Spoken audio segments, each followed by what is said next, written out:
Today, I want to talk about the caste discrimination specifically for Nepal, but also the caste discrimination happens around the world. So, some people that have found themselves in the caste discrimination position might be able to find some similarities with what I'm speaking of and also be able to understand how and where this entire caste system across the world is coming from. I am a Nepalese of a Biswakarma caste. I fall under the Biswakarma caste. And this Biswakarma caste is the one that has been discriminated illegally across Nepal or the Nepalese culture. So Biswakarma means directly translates to Biswa means world, Karma means your work. And in the name itself, in the name Biswakarma itself, you will see the work of the Biswakarma because karma is like work, like you're working with your hands, making different things with your hands. You will see the work of the Biswakarma also reflected in the name. Biswakarma caste placed as the lowest caste under the caste division made by the satanic ruling forces of this world. So the caste system has nothing to do with the human population generally across the world. Caste system doesn't belong or originate from the human population itself, but the caste system actually is introduced into the world. And similarly, different countries have introduced different caste systems in different countries. So you will find this theme of the caste system being introduced. For example, in Nepal, the caste system was introduced by the Indians, the Indian Brahmins. They came into Nepal and they introduced the caste system. Similarly, in India, they might have had someone come in and introduce the caste system there. So the spreading usually happens from someone coming into a certain country and introducing the caste system, meaning that it is not originally originating from that country or from that place or from that culture. So similarly, the caste system on this earth did not exist previously. So the caste system similarly has been introduced from outside the earth, which is where the satanic ruling forces that live in the firmament, as described in the book of Ascension of Isaiah, that they live outside of this earth, the people that call themselves aliens. So they are actually the satanic ruling forces, or where Shaitan's home is, where his race lives. They have their own earth, they have their own place, which is called the firmament, that is below heaven and above earth. So Satan lives there, he lives in the firmament. So his race and he himself actually introduced the caste system into this earth. So the caste system is something that is coming from outside of this world, and it is not originally from the earth system. It is not part of the human earth system, and it is not part of our spiritual system. So that's what we have to understand, that it has been introduced from the outside. Caste discrimination gained prevalence due to the law system that legalized caste discrimination in Nepal. The caste discrimination in Nepal was actually assisted by the law system. So they could only make the caste system what it is now via the law system, because when they legalized caste discrimination, it was only enforceable by the law system because they made a law, designed a law for it. So if you do not follow the caste system, you would be punished. And this caste system was brought into Nepal during the Rana regime. And the Rana regime was meant to be ruthless. And the Rana regime was meant to be similar to what Hitler was doing in World War II. Um, so that level of cruelty, dominance, and tyranny was the Rana ruling regime. So actually, the Rana ruling regime introduced and legalized the law system in Nepal. So you can say the Rana regime was actually being run by the satanic ruling forces, the outside satanic ruling forces that was invading Nepal through the caste system because they had a certain agenda with the Biswakarma caste system, which I'll speak about that later, what that agenda was. So actually the law system actually helped in legalizing or expanding or making the caste discrimination what it is today. Under this law-based system, the caste discrimination was forced upon everyone to discriminate and to be discriminated. So if there was no law system, they would not be able to introduce the caste system as strong as it is now. But because when you have the law system, you can hold them accountable. Authority forces can put you into prison, they can threaten you, they can do all sorts of different things when the authority forces, such as like military police, are telling you to discriminate. And it was a forced discrimination. So even people that did not want to discriminate, people that had no concept of caste previously, or this caste system was introduced and it was a brand new concept and they were forcing it on everyone. So even the people that didn't want to be discriminated were forcibly discriminated, and people that did not even want to discriminate other people, they were forced to discriminate. And there are instances when you hear the caste stories and all these people that have the caste history, when you listen to them, they will say that people that didn't want to discriminate, even they were punished, even they were put into prison. So because they were forced to discriminate. So that's why like the law was actually punishing and imprisoning people that even didn't want to discriminate, so they were forced to discriminate. So the law system here has played a major role and has been like the main source of spreading caste discrimination.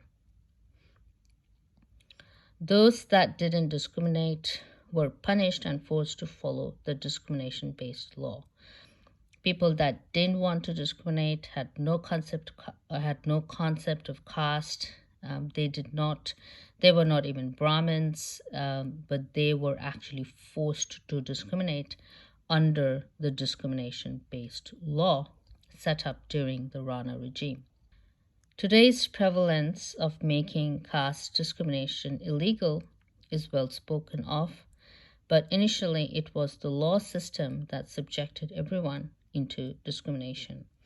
So in the current world, we hear that they have made a caste system illegal, that the law of Nepal has made the caste system illegal.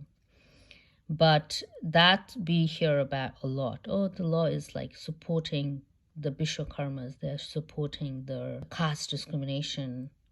But in fact, originally it was the law system that introduced the caste system. It was the law system that punished everyone that did not follow the caste system. So now they have the convenience of saying the law system is supporting the Vishwakarma, is supporting the lower caste, but it was actually the law system itself that strengthened and enforced the caste system across Nepal.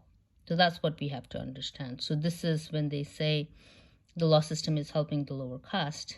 It's not the complete story, because we believe in modern times, we believe the law is good and just and fair, but that's not the case. The law system is extremely corrupt, and it is based on the ruling forces that wants to use the law according to how they want it. So the law is actually not even for humans, it's actually mainly for the ruling forces.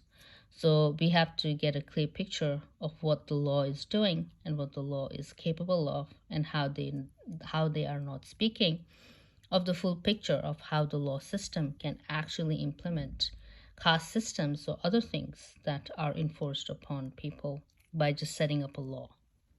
The law system is of the satanic elite, can subject societies into any desired system that these oppressors design to play out their demonic nature within civil, innocent, spiritual societies to strip our spiritual nature through oppression. So the law system is of the satanic elite.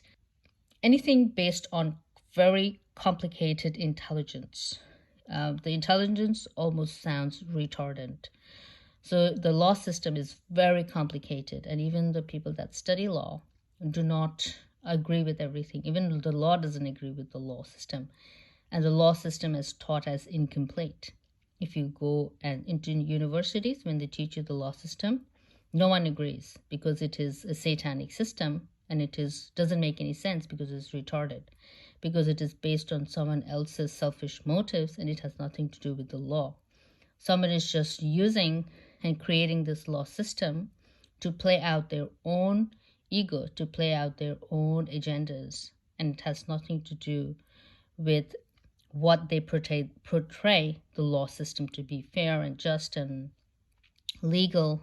It's not straightforward, and that's not how it is. The law system is specifically designed to teach you, to steal from you, to oppress people, to gain what they want from you, so they can use and write these laws so that it is used, or the law system is used to actually steal from humanity. The law system is against the human race, and it is for the satanic elite. So whatever is written down in the law system is usually against the human system and for the satanic elite. So the entire law system is for the satanic elite and against the human system. And the same thing you will find in the tax world as well, which is called legal theft. So they can design that system of tax, they can design the system of mortgage as like a legal theft. So they can do whatever they want if they write down the law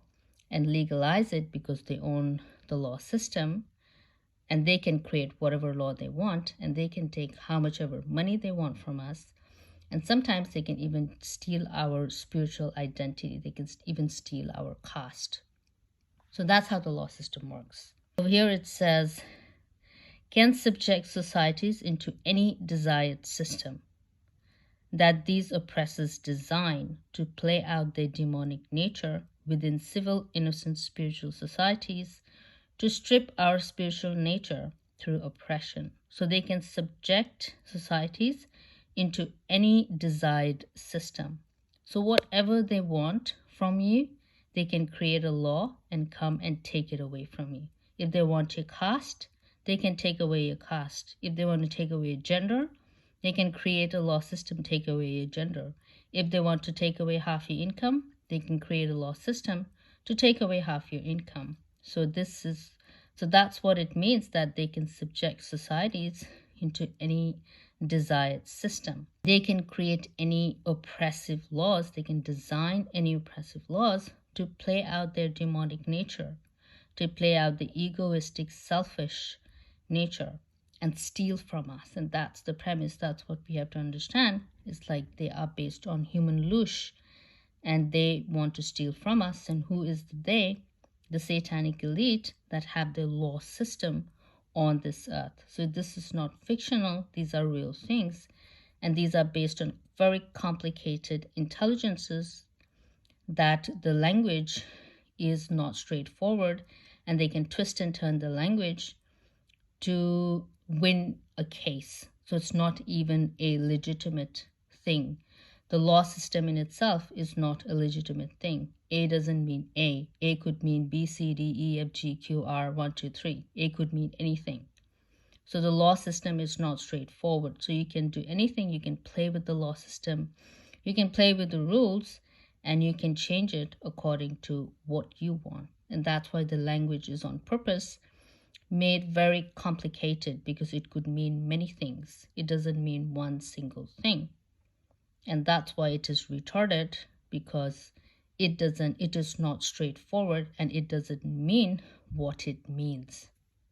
That's like a witchcraft language. Water untouchability. So that's one of the things. Water untouchability was one of the things that was legalized with the help of the law system in Nepal. Vishwakarma is classed under the fourth sutras, regarded as unclean, impure, untouchables. So the first is the Brahmins, which is the priestly class, which is the ruling elite. You have the Vatican with the Brahmins. You have the ruling elite with the Brahmins. Then you have the Kshatris, which is like the second level, which is also the warriors. You have the military at the second level, which is on this earth is the military. And on the third level, you have the Vaishyas, which are also known as traders. And in the fourth, you have the Sudras, which is the lowest caste, the Vishwakarmas. So this was all created by the satanic elite, and previously this type of division did not exist. So discrimination for the Sudras or the Vishwakarma lowest caste, which is the fourth level, were and are not allowed in public places like well, pond, communal water taps as water untouchability. So they had the major water untouchability component within the design of Satan. So all the public places of water communal taps, when back in the day when they had to go to the well to get water, or they had communal taps, so that was all part of the water untouchabilities, where the Vishwakarmas were not allowed in public places where there was communal water facilities. Cannot enter the house of higher caste or rent or use their hotels. So all of this things, you will think like, oh, it sounds very ancient, but these things are actually still happening even in Australia, even in your so-called first world advanced countries. There are many Hindus, many Nepalese, many Indians, and other country people that are still doing this. Even now, you have like the Vishwakarmas cannot enter the house of the higher caste. Even now, we still have this problem. Currently in Australia, they still do this. They still do not drink water from a lower caste. They still do not allow a lower caste to enter the house of a higher caste. So it is not an ancient thing, but it is even prevalent today. If you go to any Nepalese society, speak to any Nepalese person, they will tell you that yes, we still have these rules very strongly prevalent even today. Food untouchability, not allowed to enter temples and government places. So food untouchability, that's still prevalent, but temples and government places, that you won't see. So it's like depends on what the generation is doing. If the generation allows that, then the bounds will be lenient with that, or the Brahmins will be lenient with that, but they will still follow the rest. Anything in government and public places, they won't do that because they are ashamed, but they will still continue to discriminate, but they'll pretend to be kind and nice and equal, and they will allow these public spaces. They will lift the discrimination from public spaces, but the water untouchability, food untouchability cannot enter the house. The secret ones, the personal ones, they will continue to do, and only the public ones they will lift, pretending like, oh, we don't have untouchability, but the untouchability still exists even today. Sexual harassment, abuse, and violence, humiliation, such as women not being allowed to wear tops and had to keep their upper body naked, not allowed education or spiritual studies, kept in forced poverty, not allowed to read and write. So when you have this level of oppression, you can easily see how this is not a spiritual oppression, which the bounds of the Brahmins, they tend to say, like, it is written in the scriptures that the Vishwakarmas are lower. That's not a thing. Bounds are very stupid. They're very brainwashable. They're very ignorant, lower IQ, literal mindset type of people. So they can easily misinterpret the spiritual scriptures and make what they want of it. But you can see how violent this is to not allow someone to wear a top